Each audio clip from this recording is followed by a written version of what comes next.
बांग्लादेश एवं पाकिस्तान मध्य बढ़ुथिबा घनिष्ठता एवं भारत को चिंतित करिछि। संप्रति पाकिस्तानी सेनार जुग्म मुख्य कर्मचारी महानिर्देशक लेफ्टिनेंट जनरल तबासुम हबीब नेतृत्व में एक 4 सदस्य विशिष्ट प्रतिनिधि मंडली अक्टोबर 6 तारिख में 4 दिनिया गस्त पर ढाका पहुंचते।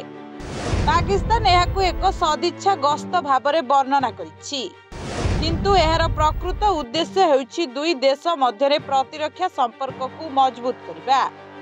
एपरी परिस्थिति रे जदि पाकिस्तान बांग्लादेश संपर्क मजबूत हुए तेबे अरब सागर रु बंगोपसागर पर्यंत भारतर चिंता बढ़ी पारे।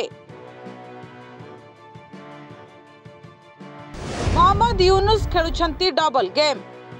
गोटे पटे भारत सहित संपर्क पुणी सुधारिबा पई प्रयास करुथबा बांग्लादेश अंतरीण सरकार परामर्शदाता मोहम्मद यूनुस पाकिस्तान सहित प्रतिरक्षा क्षेत्र में बड़ डील करने को योजना करुछंती।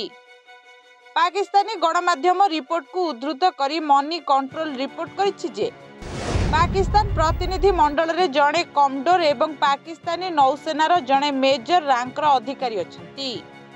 एही गस्त बांग्लादेश सशस्त्र बाहिनी डिविजन एएफडी निमंत्रण रे आयोजित होइथिला, जहाँ देशर 3टी प्रतिरक्षा सेवार समन्वय करे। एही डिविजन सीधासलख बांग्लादेश मुख्य परामर्शदाता मोहम्मद यूनुस को अधीन रे कार्य करे।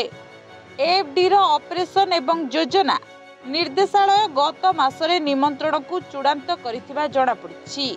एसहित मनी कंट्रोल सहित कथबार्ता करी पूर्वतन कूटनीतिज्ञ अनिल त्रिगुणायत पाकिस्तान सहित बांग्लादेश बढ़ुवा संपर्क पछरे जुक्ति उपरे आलोचना करिसेंती। से कहिथिले यह नुहे जे बांग्लादेश को कौनसी प्रकार पाकिस्तान किंबा यार सेनार समर्थन आवश्यक। समस्या वर्तमान सरकार को उद्देश्य रही, जहाँ भारत अपेक्षा पाकिस्तान मुख्यतः चीन एवं अमेरिका सहित संपर्क मजबूत करने को चेष्टा करुछि। उत्तर पूर्व भारत पाई विपद। सिलीगुड़ी कॉरिडोर निकट में पाकिस्तानी सेना एवं आईएसआई अधिकारी उपस्थिति एवं भारत पाई चिंताजनक। एने अनिल त्रिगुणायत कहते यह भारतर सुरक्षा पाई विपद सृष्टि करिपारे, कारण वर्तमान आपण को गोटे किंबा 2टी मोर्चा विषय चिंता करने को पड़ो नहीं। वर्तमान जदि संभव हुए तेबे अति कम रे 2.5 मोर्चा विषय चिंता कराजिबो। आशा करुछि आमे सही परिस्थिति रे पहुंचीबु नहीं, किंतु चिकेन नेक कॉरिडोर एही अंचल रे निश्चित भाव में बहुत गुरुत्वपूर्ण।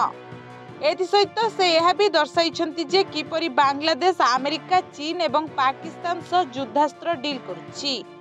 से जोर दे कहते जे बांग्लादेश शत्रु देश सहित करुवा डील निश्चित भाव में भारत पाई एक चैलेंज हेबो, कारण भारत विरुद्ध रे पाकिस्तान उद्देश्य आमर नियंत्रण रेखा पार होई एवं अंतर्जातीय स्तर रे जणाशुना।